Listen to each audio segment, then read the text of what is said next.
आदाब, नमस्कार, सत श्री अकाल दोस्तों। रेडियो खुशी 90.4 एफएम पर आपका स्वागत। मैं हूं आपका डिवाइन और दिलदार आरजे गुरवेल सिंह और आप मेरे साथ बने हुए हैं प्रोग्राम जीवन जांच में।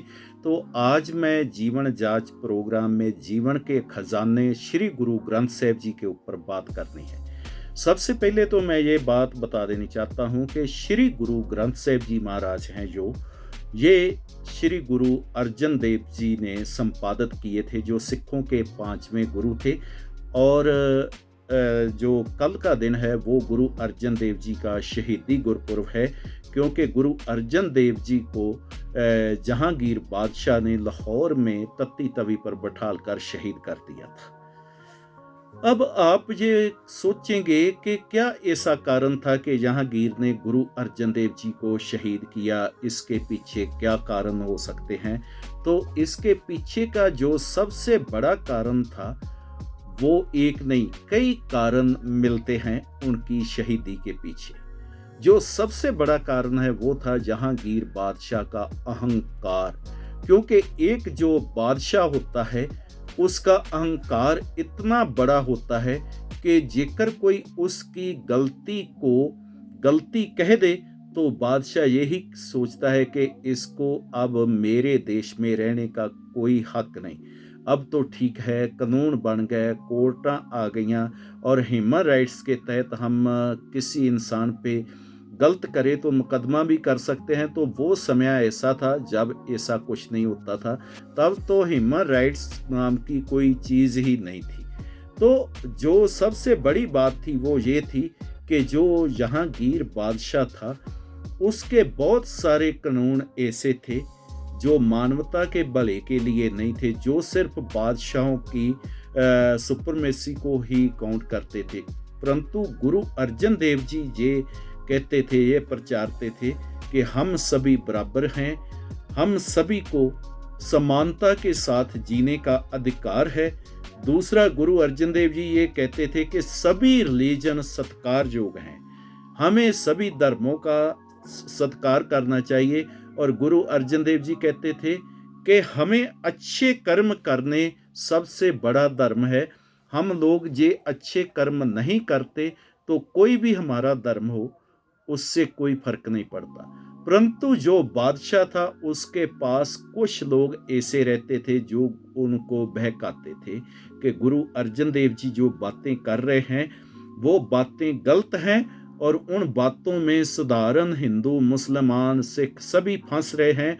और इसलिए बादशाह ने गुरु अर्जन देव जी को शहीद करने के लिए जो वो अपनी प्लानिंग्स बनानी शुरू करी, जिसमें एक जहांगीर बादशाह ने अपनी ऑटोबायोग्राफी लिखी है जिसका नाम है तुज़्क़े जहांगीरी। तुज़्क़े जहांगीरी में वो लिखता है कि एक अर्जन नाम का हिंदू फकीर था जिसने गोविंदवाल नदी के किनारे पर अपना डेरा बना रखा था और वो बहुत सारे हिंदुओं को तो गलत शिक्षा देता ही था, परंतु जो उसके पास बहुत सारे मुस्लिम भी आने लग गए थे। और इसी कारण ही जो है मैं चाहता था कि उसको ख़त्म करूं, परंतु मुझे कोई ऐसा मौका नहीं मिल रहा था।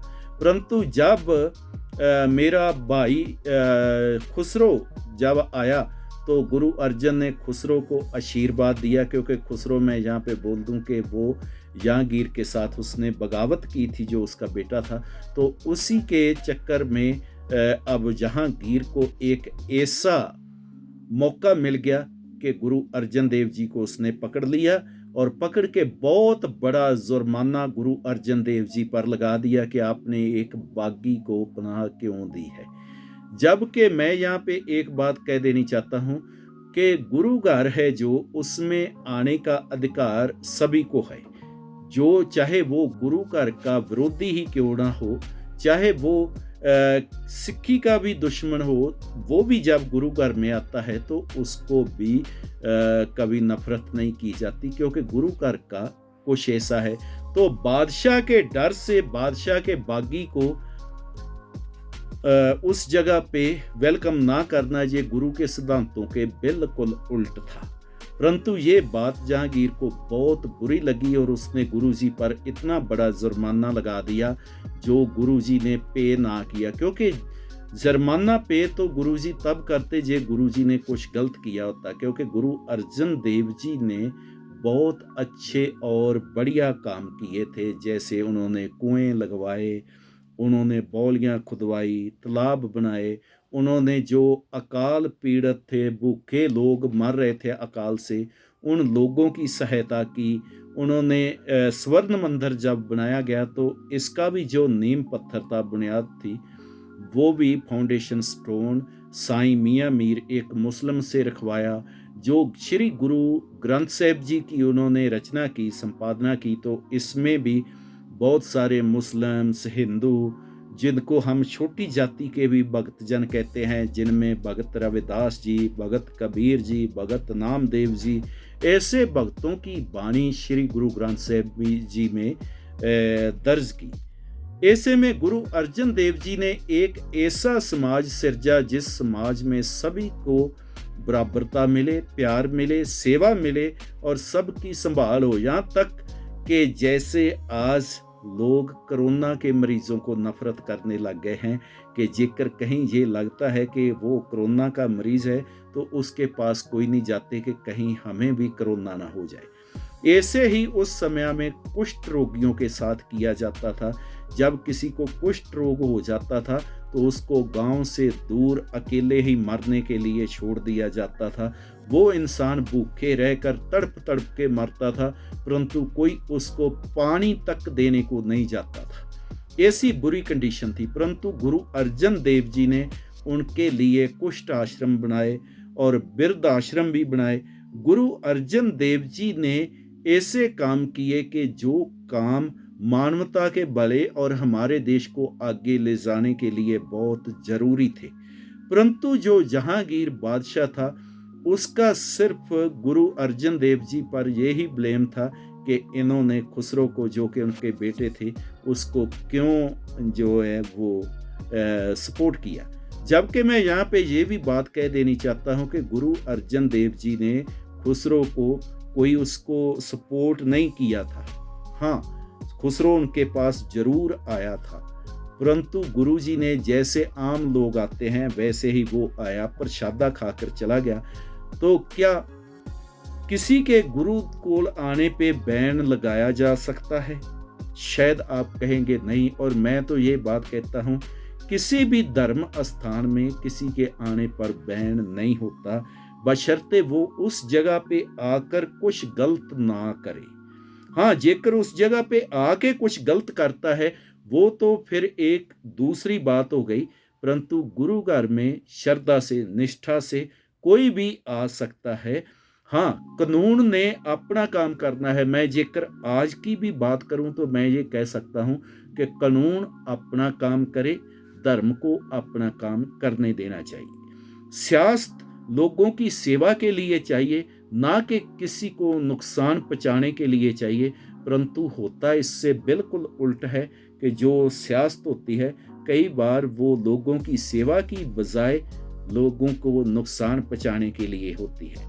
कई बार सियासत सियासी नेताओं के भले के लिए होती है। फॉर द एग्जाम्पल मैं एक बात यहाँ ये कह दूं, आज तक मैंने देखा तो हैरान हो गया कि जितने भी सांसद हैं हमारे देश में, लाखों सांसद हैं, और वो एक सांसद महीने का कई कई लाख रुपया है जो वो गवर्नमेंट से अपनी सैलरी के रूप में, भत्तों के रूप में ले रहा है, जिससे देश पर बोझ बहुत बढ़ रहा है। जबकि कोई भी ऐसा गरीब इंसान, सांसद या पॉलिटिशियन नहीं है जो गरीब हो और जिसको रियली उस पैसे की जरूरत हो, परंतु सभी ले रहे हैं।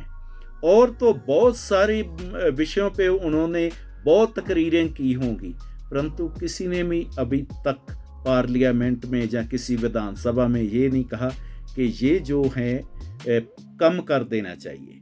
मान लो एक सांसद को जीवित रहने के लिए एक पेंशन बहुत है, देनी भी हो, परंतु कुछ ऐसे हैं जो 5 बार सांसद बने तो 5-5 पेंशन ले रहे हैं। तो वो अपना स्वार्थ तो देखते हैं जो राजनेता हैं, परंतु लोगों की सेवा को देखने का उनके पास नज़रिया नहीं, जबकि गुरु अर्जन देव जी के पास ये नज़रिया था। और इसीलिए गुरु अर्जन देव जी उस वेले के जो नेता थे, राजनेता थे, उनकी आंखों में रड़कते थे। इसी कारण गुरु अर्जन देव जी को उन्होंने शहीद किया। तो इसके साथ ही दोस्तों मेरा समय हो गया है आपको गुड बाय टाटा कहने का। अब फिर मैं कल आपके साथ होऊंगा रेडियो खुशी पर शाम 5 से 6 बजे के बीच, और तब तक गुनगुनाते रहिए रेडियो खुशी और दीजिए इजाज़त अपने डिवाइन और दिलदार आरजे गुरवेल सिंह को। गुड बाय टाटा, रब रखा दोस्तों।